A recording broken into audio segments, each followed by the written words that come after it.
Good morning. This is Talking Devils, the leading independent Manchester United podcast. I'm your host, Dwayne Barton, joined by United legend Paul Parker and Dave Murphy to talk over the last week at United. If you're watching live on YouTube or Facebook, feel free to get your comments and questions in. If you're watching the replay, feel free to say hello and comment. We do still reply to the comments we get. And if you're listening back on the audio podcast, be sure to like and subscribe and leave a review on the platform you're listening on. Paul, how are you doing this week? You all right? Yeah, I'm fine. Thank you very much, Wayne. And David, how are you? Yep, not too bad. David, that's very formal. Okay, I'll go with I that. just thought Paul's dressed up for the occasion. I'm looking a bit smart. You're not, but I thought I'd give you your Sunday name, just so we're all on our toes. Before we begin, a very special happy birthday message to Alex, a young lad, big United fan. He's 12 years old today. He was actually born on the day when United were 2-0 down in the Community Shield to City and came back to win 3-2. And Paul knows the feeling of being in a game like that. So happy birthday, Alex. Happy 12th birthday. Have a good one. Hope you have a great day, mate. So let's crack on to football. I was going to start with the weekend games. But we'll talk about the comments this morning made by Rafael Varane. Paul, there was a directive last week that was posted. The officials met the players, and they go around before. Paul fell foul of this once in the 1994 season. They issued the new directives on the tackle from. He looked at me quizzically. I know where I'm going with this, Paul. I know, so do I. But I was trying my best there. I want to put my head in my hands, to be honest, really. So in 1994, after the World Cup, they changed the rules on the tackle from behind, and they went round all the clubs and sort of told them what was going to happen. And I think Bruce had been done similarly, maybe 3 or 4 years earlier as well, on something. And Paul was basically sent off in the first game. It wouldn't have been a sending off in normal days, but it's like the referees were clamping down and wanted to make examples. So Paul was sent off. Thankfully, we won that game, so it didn't really matter. But Rafa, the rule change this time round is to do with too much time wasting in games, and the new directives. We saw them at the World Cup already that they've been implemented. That they're going to add this. I think 5 to 7 minutes on average on top of the 1 to 3 that were already added. So you're talking games that could be 54, 55-minute offs. We saw it at the World Cup. They've done that average already, haven't they? Yeah, the average is up already. Just in the last few games I've seen here. Yeah, well, that's what I mean. We saw it at the World Cup, and we're already seeing it here. The players, well, Varane is the one leading the charge this morning. He's saying players are playing too much. It's too intense. I had a very quick run through because obviously I only posted it this morning, so I did some very quick number crunching on this. If you said that United have had a successful season or they've played a lot of games, you would probably say, on top of what the average is, maybe 55 games is a successful season. So anything 55 and above, right? So United from 63 to 1995 had 14 seasons. So that's one in every two with 55 games or more. And from 98 to 2013, they had 50 every season had 55 games or more. 7 out of the last 10 have had 50 or more. Or 55 or more, I think. So, but the Europa League now as a league, there's 4 different competitions. Obviously, there's been an increase in competitions over that time. The structure of those competitions have changed from being European knockouts to, in the 90s, there were 6 guaranteed Champions League games and so on and so forth. And obviously, you got to take into account the player numbers. So in the 60s, the squads might have been 12 to 15 players. In the 90s, when Paul was playing at United, maybe 15 to 17. In terms of you'd have year 11 and then players would come in. The turn of the century, 22 to 23, and maybe now 25, 26. I look at the numbers from last season. De Gea, 58 games. Bruno, 58, and 1 sub. Rashford, 46 and 10 subs. Varane himself, 34 games. The average, 43 to 44. Players are more like athletes now rather than, not more like athletes than footballers, but you know where I'm going from. They're more athletically conditioned than what they used to be. It's a more athletic game, but the ball itself is not in play for as long as it was when you were playing, Paul. It's very difficult looking at these, like, just looking at that raw data. I know you hate that sort of term, but looking at the numbers in terms of the quickest way that we can analyze it, it doesn't seem to be that big a difference. The biggest difference is that there are more players to play the games in the squad, and that therefore the pressure on them should technically be less. Yes, there's more athletic. The game, when the ball is in play, it moves a bit faster because the ball's a bit faster, and then people are more athletic. But I think that should be the balance, right? That, to me, it seems like the balance. I know, yeah, all right. We saw last season that Bruno looked knackered at the end of it, 58 games. But really, is it that big a difference that there should be a player revolution on it? The man who works in the foundry goes to work every single day, and he maybe gets the weekend off, and he's knackered on the Friday night. But no one ever pats him on the back and says, you can have a break. You have a rest and you carry on getting paid. So for me, it's just they go to the players, they virtually put the words into the players' mouths, and the players just bounce off of it. It's like if you put it to being a parent, if you tell your kid, "Cool, your nose is running, you can't be well," the kid's going to go, "Well, I don't feel well." Well, okay, then you better not go to school. But if you turn around and say, "Oh, your nose is running," and all of a sudden in the kid's head he's thinking he can get away with it, you turn around and then say to him, "Well, I'll tell you what, you go to school, ring me, or get the school to ring me, and I'll come and get you if you're not well." Once they get there, they're quite happy to be there. And you have to go through things as a parent, as an adult, during work. But I just find football, so you've said it all there, which I was going to jump to. I think the average now is about 54 to 50, say 53 to 55 minutes a game. Yeah. So in theory, at one point, football used to be put down as entertainment. It's not entertainment now. If you've got 90 minutes to entertain, you're only giving people 53 minutes to 55. There's something wrong, because there's something going wrong with what's happening out there on that so-called entertainment. And the players moaning, they're earning a lot more money. I don't begrudge them that, because that's what the game is about now. Give out money. But when you're playing less time, and you have got a lot more players to choose from, but managers sometimes don't really want to, as much as you feed them so many players, they still believe in that way of continuity. A lot of them, they don't really want to make that change. And there's few players out there who have actually grasped that and just realize that when I'm at something good, I want to be involved in every single game. Yeah. And the likes of Bruno wants to play every single game, like Messi did in his heyday. Yeah. And another player who's like that was Declan Rice, played every single game. He didn't matter what he wanted to play. So I think now we've made it very easy for the players to turn around and be injured. They virtually have mental injuries where someone tells them maybe with a blood test that they're tired. They might turn around and say, "Cool, you look like you're looking a bit leggy." When I hear people who are around me who are football fans and they talk about one of their players never have a bad game. They're always tired. They're looking a bit leggy. Not that he's human and having a bad game. So what Varane is coming out with, for me, is a cop out already.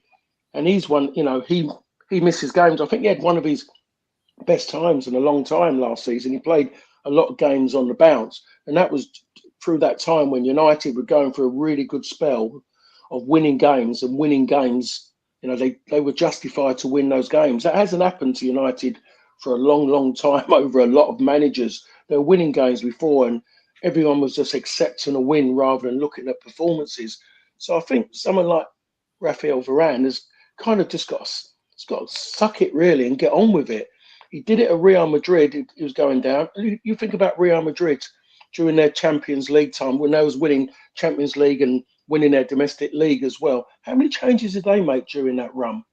Not many. So again, we're getting to that where we're shelling out millions and millions of money on footballers, and then we're giving them excuses because they're playing too many games. How does that make any sense? How are people being brainwashed into thinking that way? Look at players in the Championship and below. How many games they play? As soon as they play on the weekend, this weekend just gone, They've got midweek games coming up. Why don't the Premier League do that? To maybe give them a spare weekend in case something goes wrong or whatever. You've got weekends so you can fit games in. Do the games early while the players are at, allegedly at their peak. That's what a pre-season is for, to give you that, to get you a spark and to get your burst. But it doesn't, because you go away, you travel 5,000-6,000 miles, you're dragged all over countries to play games. And so, you've got to make your mind up. If you're going to play football, you've got to realise that you're going to get tired, and you have to, and that's the reason what you get tired, because you're human. But pre-season is meant to prepare your body, Wayne. Prepares your body for maybe hits, and for the facts of a little bit of durability, because football, when I was playing, was about durability. That's what pre-season was about. So you just grit your teeth a bit more and you dig in and you go on. And it's amazing how, when you're winning games of football, that all of a sudden your legs suddenly feel stronger, your lungs feel like they can open up a bit more, and you get on with it. But when you start losing games or things ain't going right, all of a sudden people start feeling, oh, he's got a slight hamstring. He's got a little, feeling a little tingle in his leg. I mean, a 5-year-old kid wakes up in the morning with a tingle, and they'll go and run all day at school. Yeah, you can't. I know it's one of Paul's bugbears, that, so I thought it was a good one to start off with. Dave, on the mechanics of what Varane's talking about, obviously the extra minutes do change something in terms of, we always saw it at the World Cup, they add something to it. It's the drama that it adds to it, the sort of nervousness, the anxiety of someone now, they can't enter the 90th minute thinking a 2-goal lead is enough to finish, because if a team pulls one back in the 92nd minute, there's absolute frenzy for that last sort of 6 or 7 minutes. It becomes a mini game all of its own, and that's sometimes mentally and physically taxing. And I guess for me, it's not. I think the clampdown on the time wasting is great, because it's become a real pandemic of some sort in the game, where it's horrible to watch, the time wasting that goes on from the goalkeepers to the players running round, and United are not innocent in that. But what's the solution to that? Is it this to sort of regulate the behaviour, or is it like Varane, like the players have been saying, to cut down on the games? What do you do? I mean, I'm all for making the Champions League a knockout, making the Champions League a competition where only the champions go in. I'm happy for there to be fewer games and make it a knockout in the Europa League. I'm happy for all of that. Or make, if they want to move the league itself down to we 20 teams, so go down to 18 teams and play 34, fine. But it doesn't seem to me like that would resolve some of the issues that Varane is talking about, really, that loss of 2 or 3 games. And really, in terms of being reasonable, those changes that I've just suggested, like making those competitions knockouts again, or reducing them to, champions qualify only, they're not reasonably going to be applied. So do you think that Varane's got a point, or where would you draw the line in the middle of that? No, it's an absolute cop-out. I mean, you've just listed off games, average games since the 60s, and it's 55 games for the majority of that from the 60s to now. But the big bonus for players nowadays is you've got 25, 26 players in a squad. Now, I get it that the manager is always going to want to play his best team in the big games, in most games, but it's up to the manager then to use that squad, to utilise it better. It's an absolute cop-out. I mean, earlier on, Paul said, and I did read about this during the week. I think Newcastle, the average game was like 52 minutes. The ball was in play. City, 56. But the sweet spot was around 55 minutes, 56 minutes. I mean, that's a cop out as well. That's 34 minutes of a game where there's absolutely, the ball's not in play. I mean, can you imagine going to a movie theater and 2/3 of the way in, the screen goes off and the lights come on and we're all told to go home? It's, well, you've had your 2/3, so everybody has to leave. Same thing. We're getting it. I'm not surprised players are complaining about this, because it's one of the last things that they can complain about. I don't agree with it. I 100% agree with the extra time. I absolutely loved it in the World Cup because you're right. It creates, at times sheer panic in the last, those whatever 7 to 10 minutes, and it's entertainment. And Paul said earlier on, that's what we're paying for. We're paying for entertainment. I absolutely love it. Now, I do believe over the next couple of seasons, it may not turn into that panic for the last 7 to 10 minutes, but I absolutely love it. I've seen it yesterday in the Charity Shield. You've seen what happened. Arsenal got the draw, then he went on to win. But you are right. You're 2-0 up in the 89th minute. With the previous rules, it really is game over, right? But you score a goal in that 90th minute, it's sheer panic. And who gets the entertainment out of it? The fans do. I mean, it is a bit baffling that they're complaining about this. When obviously they haven't themselves sat down and thought, well, if it's been an average of 55 games over the past 50, 60 years, but yet we have more, we got more employees to help us lift, the burden on all this. Paul's right. This is someone whispering in his ear to complain about it. I mean, if you want to complain about anything, complain about the 8 preseason games we just played. In 2 occasions, we played 2 games, one after the other, in successive days. I don't think United have ever played 8 preseason games, and we started on July 12th. In less than a month, we played 8 preseason games. The final point on this is, and I never thought about this, but Paul said, why not pack the start of the season with more games? And he's right, because that's when the players are at their fittest. That's when they're they're less leggy at that time, and pack the start of the season with more games rather than wait until March and April when English teams are in the the latter stages in most cases of European competition, and all of a sudden it's coming thick and fast, and the top sides are in the final rounds of the FA Cup and the League Cup. The first thing that always gets thrown under the bus is, oh, get rid of the League Cup. It should be only for championship teams. Why should it only be for championship teams? It's ridiculous. It's all geared towards TV and money. That's all it's geared towards. I would love nothing more than the Champions League to be the champions, and we would lose out. We wouldn't have been in it for the past 10 years. Well, 9 years. It's the champions and it's the knockout. It's Manchester United versus some team in Finland. You've now played a team and you've given them enough revenue for that club to probably last them for 2 or 3 seasons. That's the way that whole competition was, and that's the way it should be. It should be like the FA Cup, in that it doesn't matter who you are, how big or small you are, you just get pulled out of that bag, and it's a knockout competition, and you're gone. And then that shows who the real champions of Europe are. I mean, this Champions League thing has been a farce for a long time now. Some really bad sides have been deemed the champions of Europe. And it should only be for the champions. It reduces the games. We no longer hear this BS about the League Cup, should be for championships teams, and then the FA Cup. I mean, they're still crying about the FA Cup from when United didn't go, and still blaming them every time there's a bad run of games in it. They go back to blame United for going to Brazil. It's ridiculous. The FA Cup is the biggest domestic trophy in the world, and it should be treated as such. But when we get players that complain about games, all of a sudden these cup competitions get thrown in there, and we're being told that they're not really that important. So for me, it's a cop-out.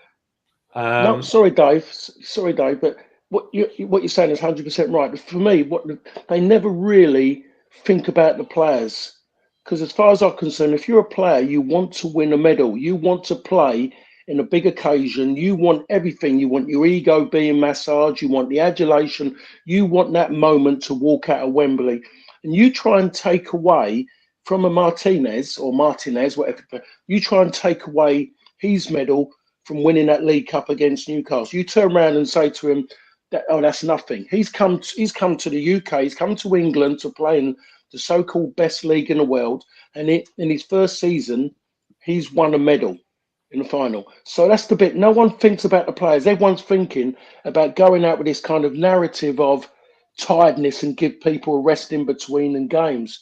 So that needs to be changed. But I'm one of them from where I started, where I come from. I come from the third division. So straight away, I think about them.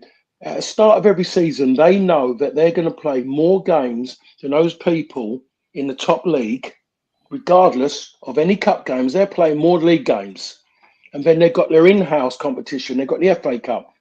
Then they've got their Pizza Cup, and then they've got their League Cup. So in theory, they've got a lot of football, but they want that football. They want the football. The players want the football because when I was playing all that, it was about playing games to earn money and winning games to earn money. It was called an incentive. But when your money is all, they have to give you virtually all your money week in, week out now in the top division, because if you don't, they know they can go somewhere else and get that. Trying to make football in the Premier League an incentive when you go out and play a game is very, very difficult, because as we know, if your belly's full already, you're not really going to run too hard, because you might hurt yourself even more because your belly's full. So you slow down because you're happy already. So that's the biggest problem. And the other side of it, people say, well, do this with the wages, cut this, and then get them, make a big difference. As we know, the way the world is at the moment is that you take away something, you say you're going to, we'll give you that. Someone will come along and drop a backhander to make sure that person is happy where he is. If they can't get, so we're in that position at the moment where our football is almost hitting a stalemate. It's getting to that point where it's becoming unenjoyable because of what the people who don't know football, which are doing to suit themselves with marketing and everything to keep money generating that way. They're not bothered about fans. All they're bothered about marketing. That's why the Champions League, really, if it was anything else other than football, the Champions League would have to change its name, because it's not a Champions League. Yeah. So that's my whinge. We'll move. That was a good one from both of you. We'll move on to the weekend. Hopefully, not too much whinging to do with Onana making his first Old Trafford game, and didn't go perfectly for him. So Hojlund was announced just before kickoff, but then it was announced seconds after that he's out for a few weeks. He picked up an injury with Atalanta. Eventually, the game gets underway. Really, really shocking goal to concede with Onana, but in the first half as well, there was a lot of great play through Fernandes, Garnacho, Anthony, and Rashford. In the second half, came alive when United turned around and won the game. I guess that's where I'll start with you on this one, Davo. What did you make of the game? Obviously, the goal's a bad one to concede, but some of the football was really outstanding. I mean, the Onana thing was. I mean, I'm glad it's out of the way, because that was going to happen at some point in the season. I mean, when we started to look at signing him, all these videos started popping up on Twitter and YouTube about the mistakes he'd made. I'm glad that mistake's out of the way. I just think the defenders and the team is going to have to learn that he does stand a little bit high up the pitch. I mean, if Dalot doesn't go across the pitch, that doesn't happen. So I think it's just a matter of them learning about where he's going to be, where he's situated on the pitch. I'm not overly concerned. I know he made a bit of a boo-boo in a previous game as well. But for me, it's I don't know. I'm still happy with him. He had a very good game after that. He pulled off some good saves. He's a good shot stopper. We seem to be definitely more fluid coming from the back with him in the team. But I think it's all about just learning. The defenders having to learn about, and obviously when we move on to Paul, I'd like to ask him that, as a defender, how would you feel about having him in the back? But I do think it's just a matter of the team learning, about his weakness and his strengths, and he's just got to learn that now that that's a global thing, that teams are going to try and do that. They're trying to close him down early to see if they can catch him off his line. But I just believe it'll do us more good than harm, because it's out of the way early. I thought that game we were absolutely fantastic after the break. We really were. I think Garnacho was starting to really come into himself now. He was absolutely phenomenal in pre-season for me. And if he stays injury free, I think this could be the season. I think this could be the one where he takes it up a couple of levels. I also felt that Anthony seems to be more comfortable on the ball. His decision making has seemed to have improved. I mean, I love the guy, you know, and I won't have bad things said about him. I think he's the next big thing at United. And I think in pre-season he's shown that, you know, that his decision making has definitely 100% improved. A little bit disappointed, but not surprised that we bought a striker and he's instantly injured. I'm looking forward to seeing him play. But I think all in all, you know, the games that we played are the majority of our first team in pre-season. I think we did. I think we played some nice football. And like I said, I think, you know, Garnacho, if he stays fit, this could be the season for him. And I think this is Anthony's time to shine. But I'm a little bit biased towards him. So yeah. Good problems to have for United, really, considering, you know, we were last season, it's like Sancho's not really playing well, but you've got to give him a run of games. Martial, not really sure what he's adding, but we've got to play him because we don't have Ronaldo. And, you know, Weghorst, long live Weghorst, wherever he's gone to, bless him. But it was not the greatest experience. And now it looks like United have got good options across that front line. And yeah, you're talking about who's going to be left out when Hojlund is fit. And that's not a bad thing at this moment, especially even despite Varane's protestations, considering how many games we've got. We're going to need to utilise that front line and different options as well, because they're all different kinds of players. Paul, so I think the obvious thing to do would be to start really talking about Onana and the mistake. I don't, like Dave said, it's out of the way in a way. And I don't want to, you know what I'm like. I'll go straight for the historical comparison. And, you know, people will talk about Bartes and that sort of stuff. And I know Dave said 2 or 3 times, probably more in hope that that's the one mistake out of the way, because that doesn't mean that there's not going to be another one next week. But the comparison I'm going to make is with Harry Gregg, and obviously not many people listening or watching this are going to remember this, but and I certainly don't, only through analysis. But Gregg was signed to move United to play 20 yards up the pitch, and a few weeks into his United career, we were playing Red Star at home, obviously the first leg of the famous 2 legs, which ended with the crash. But the first leg, he was lobbed from 30 yards because he was standing on the edge of his penalty area and everyone was sort of like having a go at him. And he held his hands up and admitted that it was his fault. But the prevailing point was that what United had gained in the play, they were unbeaten from when Gregg had arrived, and they'd started scoring a lot more goals because they were able to condense the play further up the pitch. Theoretically, all these years on, albeit a different style of football and everything like that, but theoretically, that is what Onana is going to do. So I don't really want to talk to you too much about the mistake, because mistakes happen, and if they happen 4 or 5 times, then we'll call an emergency podcast to dissect it.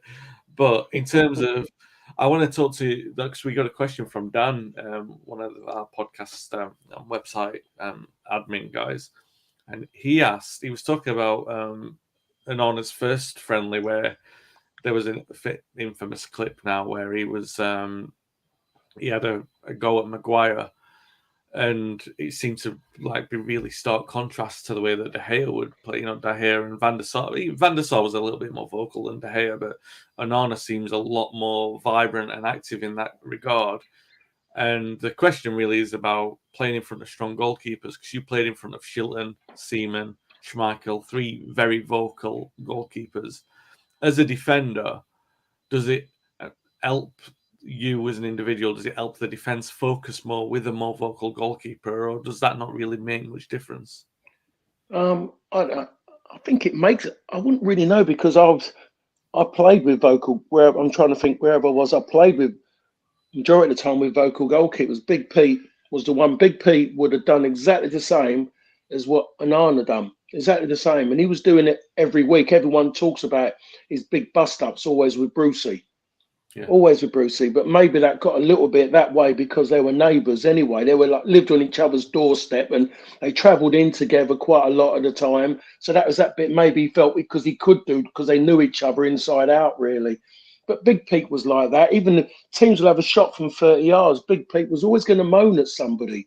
It was his nature. Schultz would always moan. That's his nature, and he's still miserable now. Schultz. But when everyone looks at De Gea, but I think that because goalkeepers are different mentality to what they were years back. Goalkeepers are different body shape. When someone like Big Pete or a Dave Seaman shouted keepers, generally most people would run out the way. You see most keepers now, and we'd all fancy ourselves against them because they're built like greyhounds. They're about height and they're rangy. They're not big, strong men, and they're not going to come out with their knees up or anything like that. So it's a different mentality now, how that has changed. But I look at the goal, Nana's, when I look at it, I think to myself, can we blame him? No, not really, because everyone's been asking for the last few seasons for a goalkeeper to be good with his feet. There's no point of him being good on his feet if he stood where United had the ball and he was stood on his goal line watching. Yeah. It would have been no good. Because I'll tell you what, if he was on his line and they had lost the ball there, then straight away they would have broken him behind. Everyone would have been asking questions of him. He was too far back. 6-1, half dozen the other. He wasn't really in. It was just. It's an individual. It's all about individuals, their opinion of it. But you watch Edison, even a City goalkeeper yesterday, and you watch every time City had the ball at the back, he wasn't on his goal line. He was kind of looking, and he was gauging himself and how they stepped forward. The difference was, though, is that Lons went and had a go at Manchester United, because at the moment in time, until United get that right with the goalkeeper and the back four, and they breed confidence, then people would look at them with the ball at their feet, and they won't gamble as much as like what people don't gamble against City too much. Because if everyone gambled and believed they could get it, then you look up and people were taking pot shots at their goalkeeper. People would take pot shots at Brighton because the way Brighton play as well. So what it was just one of those moments. Dalot, I don't know, Dalot just had, again, he does that, Dalot. He does just most simple things. He's the one who kind of makes them more difficult. That's the way he is sometimes. And he was having a good time prior to that. So that was just a moment. Was it a goalkeeper mistake? Not really, because it stemmed from a right back who got it wrong. And the margins are much smaller now in football than what they were many years ago. So any mistakes now are being jumped on very, very quickly because of the more technical ability of the players. You don't have to generally always be a great player to have this greater technical ability. They generally all got it now anyway, in that sense of with a ball at their feet and the way they strike balls. So I wouldn't blame him for that one. But when I look at the way United now in their back four, I think it's made a difference. They do. He definitely will make them go forward better. But again, United's strength, even with De Gea, they was going through that spell, and Varane and Martinez playing together made such a difference. The ball went forward a lot more quicker, and it was always, they did it quicker. The ball got into midfield. Even then, like Martinez is one of those players who misses out the midfield, and he goes straight into the furthest player sometimes. That's how he did it. It wasn't happening prior to that. And that was with De Gea in goal. So, but I think now it'll happen. There'll be more consistency in the way they'll go from the back. Onana's going to make mistakes. David De Gea made mistakes. But we'll wait and see how it works out now on the fact that Onana will make mistakes. He's going to maybe kick them over, get it wrong. It's going to bobble up onto his ankle. He's going to kick it out of play. Let's see what happens when all of a sudden he's having one of those quiet periods and he pulls off a save from nowhere to keep United in a game or to win United a game, as David De Gea done so many times. And I've said that 1,000 times in here. I'm a bit repetitive, really. But I liked him. I just thought it was wrong the way that he's mostly feeling himself, how people talked about him. There's a lot of disrespect towards him. And I'm pulling it more on the newer supporters who've done that, not the ones who'd seen when United were going through a bad time and what he done. Well, I think the ones there, they didn't see that bit, Wayne, the bits he done during that time. They're only just gone on the last few seasons. I think the season under 10 Hag has straight away blown up a bit more because of different style of play, has brought it all out, and a lot of them have jumped on it, at that kind of, the FIFA age people. I'm not going to make any apologies. I was a big De Gea fan. I thought he still had something to offer at the top level. I still do. I will say, perhaps when I said earlier that he's not as vocal as perhaps other people before him or after, perhaps that's because A, it's still the most high-profile position in world football to be the Manchester United goalkeeper, so the daggers are out. He will know what it's like to get consistent abuse. So he's not someone who's going to dish it out and put other players under the spotlight. Actually, if you think about it, it's responsible teamwork. I mean, all right, at the United weren't achieving at the real top of the game as they should have done, and maybe De Gea might have been under a different kind of microscope if that, or maybe he wouldn't. But the point is that it could well be, and I'm just speaking as someone who doesn't know him personally, that might have been part of his personality, that he's seen what it's like to get criticism, to be the person who gets the consistent abuse on social media. And if you start pointing the finger in a team where, let's be fair, fingers could have been pointed over these last few years and not just at De Gea, that it's not fair for for players to be doing it to each other. Obviously, when you're in a team that's right at the top, like Schmeichel and United are winning all the time, and margins are fine, then you kind of need that kind of aggression because it brings the best out of everyone. We did have a comment just before we move on from T2 that Izzo. He says it wasn't an Onana's mistake. Delort played a sloppy pass. Onana was able to cut out a number of attacks by being higher up. And yeah, that's a good point. By the way, Martinez, I spoke to Alan Keegan last week, and obviously he's the man who would know, and he says Martinez. So that's what I'm going with for the season. Before we move, I'm sorry, Wayne. Before we move on, I do have a question though, for both of you. If Onana was shouting at Martinez, it's Martinez, yeah, of Varane, I don't think it makes the news. I really don't. I think it makes the news in a positive way that this goalkeeper is not taking any messing about. You would see video clips of Schmeichel. You would see video clips of Barton screaming at players. I'm 100% convinced the media turned this into a negative because it was Harry Maguire. Yeah. Oh, yeah. 100%. If it was any other player, they would be praising Onana for what he did. I just think that they latched onto the Maguire thing, which the complete disrespect he's received from a section of fans is nothing but it's a low life way to behave. Going to a game and boom, one of your own players. And I know we weren't probably going to touch on that today, but I certainly want to bring it up. I think. Listen, we all know that Maguire is probably not. His time at United is up. But he's not a bad centre back. He really isn't. We've had this discussion in the past. I just think his time at United is up. There's teams out there that he could go to, and they play a different style that would suit him. But to be booing one of our own players is absolutely it's disgusting. But anyway, I honestly believe that whole thing was because when I seen it in the media blown up that Onana was shouting at Maguire, I mean, I'm thinking, well, isn't that what the goalkeeper's supposed to do? I mean. I grew up in watching United in the 80s and into the 90s, and Schmeichel, I mean, I'm sure Paul can confirm this. I don't think there was ever a game where Schmeichel wasn't complaining, wasn't screaming at someone, wasn't shouting. Like you said, someone takes a stupid pot shot from 40 yards and it goes up into row Z. He would come storming out of his box, screaming at everybody of why did you let him even take a shot? And it's like, well, it injured someone like 42 rows up. Don't worry about it. No, that's the way he was. I don't get it. I don't get the negativity around it. I think it's what we should expect from a goalkeeper. And like I said, if it was Martinez, if it was Varane, if it was anyone else, the media would have painted it as a positive of, oh, now United have a goalkeeper that is going to command his box and is going to do X, Y, and Z. But instead, it was turned into a negative. And then we had people having pot shots saying it was unfair to shout at Maguire. That blew my mind. I'm like, wait, what do you mean it was unfair to shout at him? That makes no sense. I'm sorry for cutting across you, but I just wanted to get that point across. I think because it was Harry Maguire, they turned it into a negative.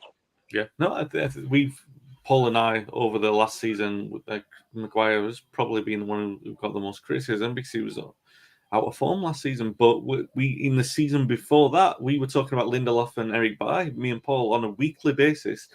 And it got to the point, not in a bad way, but at the point where it was like, these players have been criticised enough. You know that they're not up to the standard.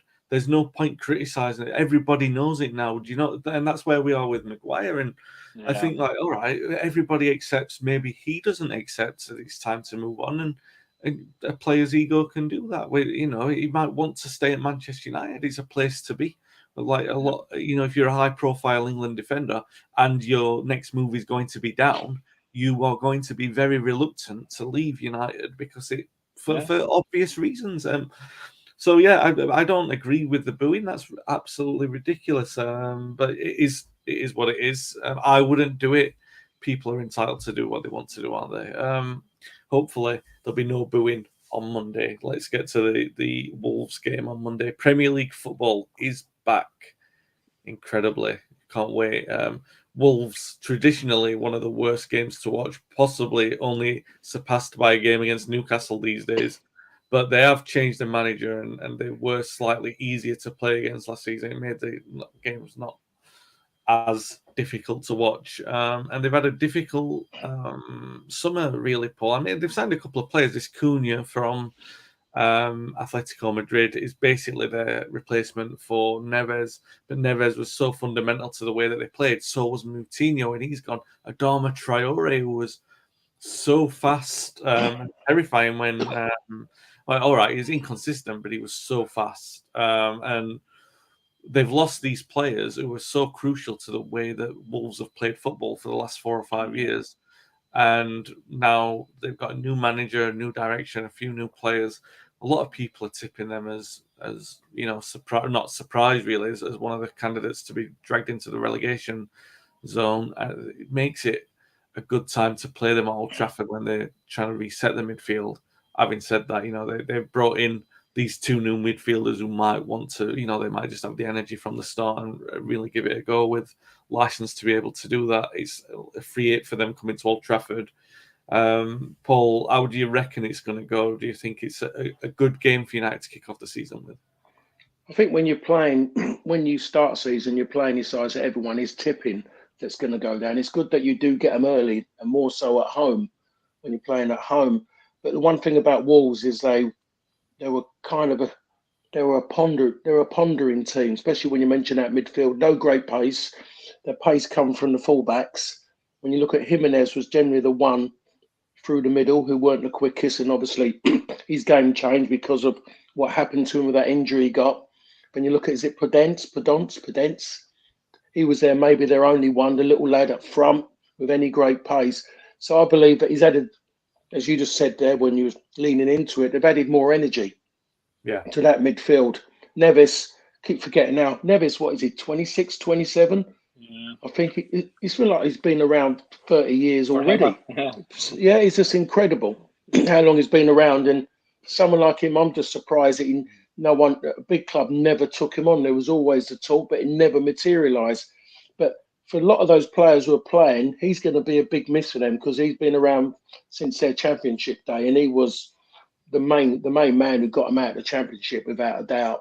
I saw him play at QPR one time, and I've never seen a player play like that. Him and Jota I saw play at Loftus Road, and wow, hadn't seen anything like that at Loftus Road for a long time at that level of football. Those two were the difference, and they proved how good they were in the Premier League. And Jota's moved on to Liverpool and carried on. But given that the best strength of that team really has to be the manager. Has to be the manager. Just him. He's everything about him suggests that you can't write Wolves off. You know, I mean, I think he's kind of had I don't know what it is, but the owners kind of said a few nice things about him and his coaching stuff. There's been issues because he's not, it kind of seems like he's had his hands tied with spending a bit of money. So he's come in and said something, the owner, regarding it, and not having a go at him, but just going with him and saying all the right things. So easy thing to say, and it's a bit of a cliche. United have to start the game right and not allow Wolves, kind of a different Wolves, to start too well and get too comfortable. Because there's been a few games at Old Trafford where they have caused problems. Yeah. To be honest, I think he scored there, didn't he, Moutinho? He actually scored in the Premier, a winning. Was it? I think it was a winning goal there. I think he scored in the Rangnick hero. Yeah. Yeah. So he's, so you can't, and I just really can't see Wolves as one of those sides who are going to go down at this moment in time. Just going, So people are talking because they haven't. Everything's now about spending. If he'd gone out and brought 5, 6 players and gone for a big change from what it was before, everyone be questioning, it's going to take a while to knit together, so we'd have to wait and see. Because they haven't really done anything in the marketplace, everyone's tipping them to go down because they've lost 2 key players. You have to remember, Martinho didn't play a lot of football, did he? He was always coming on a lot as well. So he wasn't playing them at that point. So the team's going to be very similar to what it was last season. So can we say then there's going to be more continuity in the team? And we know continuity is a great strength to have.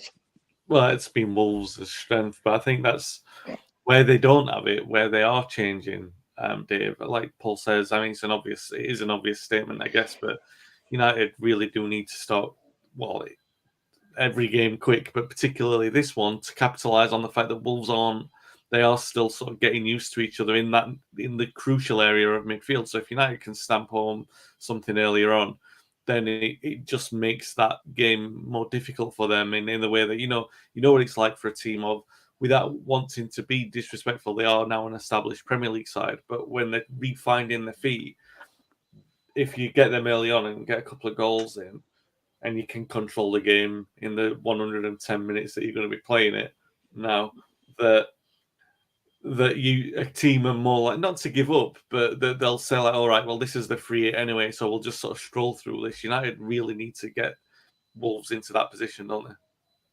Yeah, I do feel a little bit for the manager for Wolves. I mean, he kept them up, then he lost his best players in the summer, and then his club wouldn't spend any money.